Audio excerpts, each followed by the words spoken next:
কল্পনা করো, সময়টা ১৯০৫ সাল, সুইজারল্যান্ডের বের্ন শহর। শহরের একটি টাওয়ারের ঘড়ি সামান্য স্লো চলছে, ঠিক ২ মিনিট পিছিয়ে আছে। এই সামান্য দেরির কারণে টাওয়ারের কাছে থাকা এক ব্যক্তি সময়মতো ঘুম থেকে উঠতে পারলেন না। তার তৈরি হতে একটু বেশি সময় লেগে গেল এবং তিনি স্বাভাবিক সময়ের চেয়ে ৫ মিনিট পরে বাড়ি থেকে বের হলেন। রাস্তায় পা রাখতেই তিনি খেয়াল করলেন না যে একজন ব্যাংকার নষ্ট ব্রেকওয়ালা গাড়ি নিয়ে আসছেন। লোকটির ওপর দিয়ে গাড়ি চলে গেল আর তিনি মারা গেলেন। আর সেই মানুষটি ছিলেন আলবার্ট আইনস্টাইন। তাকে ছাড়া পদার্থবিজ্ঞানের সেই ৪টি যুগান্তকারী গবেষণাপত্র যা তার সেই বছর প্রকাশ করার কথা ছিল, তা মানব ইতিহাস থেকে চিরতরে হারিয়ে যায়।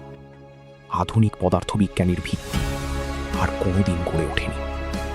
এর মানে হলো কোনো জিপিএস নেই, নেই কোনো টিভি স্ক্রিন, এমনকি ল্যাপটপ বা স্মার্টফোন চালানোর সেমিকন্ডাক্টরও নেই।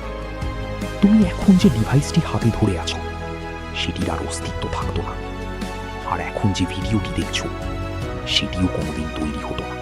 ঘটনার এই অবিশ্বাস্য ও ভঙ্গুর ধারাবাহিকতাই হলো বাটারফ্লাই ইফেক্টের একটি উদাহরণ।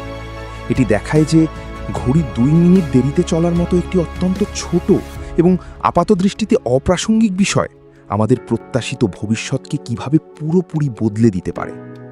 শতাব্দীর পর শতাব্দী ধরে বিজ্ঞানীরা আইজ্যাক নিউটনের চিরায়ত পদার্থবিজ্ঞানের সূত্রের উপর নির্ভর করে এসেছেন। তারা মহাবিশ্বকে একটি নিখুঁত ও নির্ভরযোগ্য যন্ত্রের মতো কল্পনা করতেন। যুক্তিটা ছিল খুব সহজ। যদি তুমি জানো একটা বস্তু এখন ঠিক কী অবস্থায় আছে, তবে তুমি আত্মবিশ্বাসের সাথে হিসেব করে বলে দিতে পারবে যে কাল সেটি কী করবে।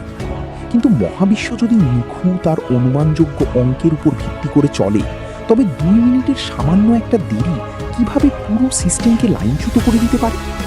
এটা বুঝতে আমাদের আবহাওয়াবিদ এডওয়ার্ড লরেঞ্জের কাজের দিকে তাকাতে হবে। ১৯৬১ সালে লরেঞ্জ আবহাওয়ার পূর্বাভাস দেওয়ার জন্য তার কম্পিউটারে একটি গাণিতিক মডেল বা সিমুলেশন তৈরি করেন।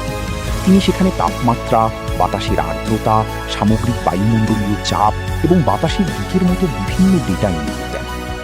এক সকালে তিনি কিছু ফলাফল পুনরায় পরীক্ষা করতে চেয়েছিলেন। সময় বাঁচাতে তিনি সিমুলেশনটি মাঝপথে থামিয়ে দেন এবং তার কাগজের প্রিন্ট আউট থেকে কিছু সংখ্যা হাতে টাইপ করে ইনপুট দেন। এরপর তিনি ১ কাপ কফি খাওয়ার জন্য সেখান থেকে উঠে যান। তিনি যখন ফিরে এলেন, দেখলেন আবহাওয়ার চার্টটি পুরোপুরি ভুল দেখাচ্ছে। শুরুতে এটি আগের ফলাফলের সাথে নিখুঁতভাবে মিললেও খুব দ্রুত এটি একটি সম্পূর্ণ ভিন্ন গতিপথ অনুসরণ করতে শুরু করে। তিনি তার হিসেবগুলো পরীক্ষা করলেন এবং আসল কারণ খুঁজে পেলেন। কম্পিউটারের মেমোরিতে সংখ্যাগুলো দশমিকের পর ৬ ঘর পর্যন্ত জমা ছিল, কিন্তু লরেঞ্জ যে প্রিন্ট আউটটি দেখে টাইপ করেছিলেন তাতে ছিল মাত্র ৩ ঘর। তিনি এমন একটি সংখ্যা ইনপুট দিয়েছিলেন যা ছিল আসল ডেটার চেয়ে সামান্য একটু ছোট।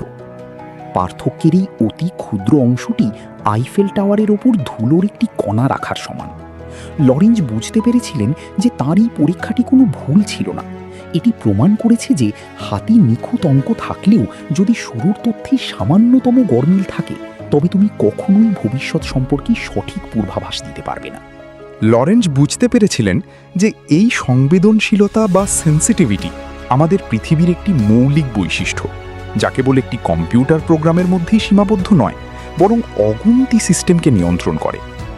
সমস্যাটা হলো আমাদের মানুষের কিছু বাস্তবিক সীমাবদ্ধতা আছে।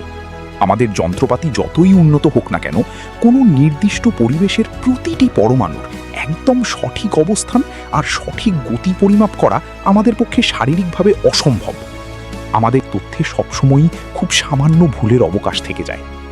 এই চার্টটি দেখাচ্ছে যে সময়ের সাথে সাথে সেই সামান্য ভুলের মাত্রা কিভাবে পরিবর্তিত হয়। এই পার্থক্যটা কিন্তু চুপচাপ মিলিয়ে যায় না, বরং এটি সক্রিয়ভাবে আরও বহুগুণ বেড়ে যায়। ছোট ছোট ভুলগুলো স্তূপাকৃতি হতে থাকে, গতিপথগুলো একে অপরের থেকে দূরে সরে যায়, যার ফলে শেষ পর্যন্ত তুমি পাও এক অনিশ্চিত আর বিশৃঙ্খল ফলাফল। এই গুণিতক প্রভাবের কারণেই তাত্ত্বিকভাবে বলা হয় যে ব্রাজিলে একটি প্রজাপতির ডানা ঝাপটানো বায়ুমণ্ডলে এতটাই আলোড়ন তৈরি করতে পারে যা অনেক দূরে টেক্সাসে একটি বিশাল টর্নেডো সৃষ্টি করতে সক্ষম। একেই বলা হয় বাটারফ্লাই ইফেক্ট। এখন কেওস বা বিশৃঙ্খলা শব্দটা শুনলে সাধারণত আমাদের মনে হয় সব কিছু বুঝি ওলটপালট হয়ে আছে, কিন্তু গণিতের ভাষায় বিষয়টি তেমন নয়। আমাদের মহাবিশ্ব এখনও কারণ এবং প্রভাবের নিয়মগুলো নিখুঁতভাবে মেনে চলে। মহাকর্ষ এখনও কাজ করে, সূর্য এখনও রোজ সকালে ওঠে, এবং বিশাল সব যাত্রীবাহী বিমান এখনও আকাশে ডানা মেলে উড়ে বেড়ায়। লরেঞ্জ যা আবিষ্কার করেছিলেন তা হল একটি সিস্টেমকে বিশৃঙ্খল মনে হলেও এটি চিরকাল এলোমেলোভাবে ঘুরে বেড়ায় না। এর গতিপথ বা ট্র্যাজেক্টরি সবসময় একটি চেনা আকার বা সীমানার দিকে ধাবিত হয়। লরেঞ্জের আসল গাণিতিক ডেটা পয়েন্টের এই গ্রাফটির দিকে তাকালে তুমি দেখতে পাবে যে জটিল আর পুনরাবৃত্ত পথগুলো মিলে একটি সুনির্দিষ্ট কাঠামো তৈরি করছে। বিশৃঙ্খলারও একটা নির্দিষ্ট ধরন বা প্যাটার্ন আছে। আমরা হয়তো কোনো নির্দিষ্ট দিনে একটি নির্দিষ্ট ডেটা পয়েন্ট ঠিক কোথায় গিয়ে পৌঁছাবে তা সুনির্দিষ্টভাবে বলতে পারবো না, কিন্তু পুরো সিস্টেমটার সামগ্রিক রূপটা আমরা দেখতে পাই।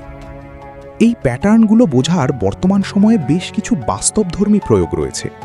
ফিনান্সিয়াল সেক্টরে বিশেষজ্ঞরা পর্যবেক্ষণ করেন যে ট্রেডিং ফ্লোরে হওয়া খুব সামান্য কোনো পরিবর্তন কিভাবে শেষ পর্যন্ত বড় ধরনের মার্কেট ক্র্যাশ বা ধসের কারণ হতে পারে। যেহেতু আমরা জানি যে মার্কেট একটি বিশৃঙ্খল সিস্টেম, তাই আমরা বুঝি যে কালকের স্টকের দাম নিয়ে হুবহু ভবিষ্যৎবাণী করা সম্ভব নয়। একই ধরনের অঙ্ক আমরা জীববিজ্ঞানেও দেখি, যা ডাক্তারদের হার্টের অ্যারিথমিয়া বা অনিয়মিত স্পন্দনের বিশৃঙ্খল ছন্দগুলো বুঝতে সাহায্য করে। এমনকি সামাজিক আচরণের ক্ষেত্রেও আমরা এটি দেখি, যেখানে হয়তো একটি মাত্র নেতিবাচক কমেন্ট ইন্টারনেটে ট্রোল করার এক বিশাল ঢেউ তৈরি করতে পারে। বিশৃঙ্খলা তত্ত্ব বা কেওস থিওরি মানে কিন্তু এই নয় যে সবকিছু ভেঙে পড়ছে, বরং এটি আমাদের জ্ঞানের সীমাবদ্ধতা সম্পর্কে এক বিনীত স্মারক হিসেবে কাজ করে। এটি আমাদের দেখায় যে আমাদের এই পৃথিবী কোনো অনমনীয় যন্ত্র নয়, বরং একটি সংবেদনশীল পরিবেশ, যেখানে ক্ষুদ্রতম পরিবর্তনগুলোও আসলে অনেক বড় গুরুত্ব রাখে।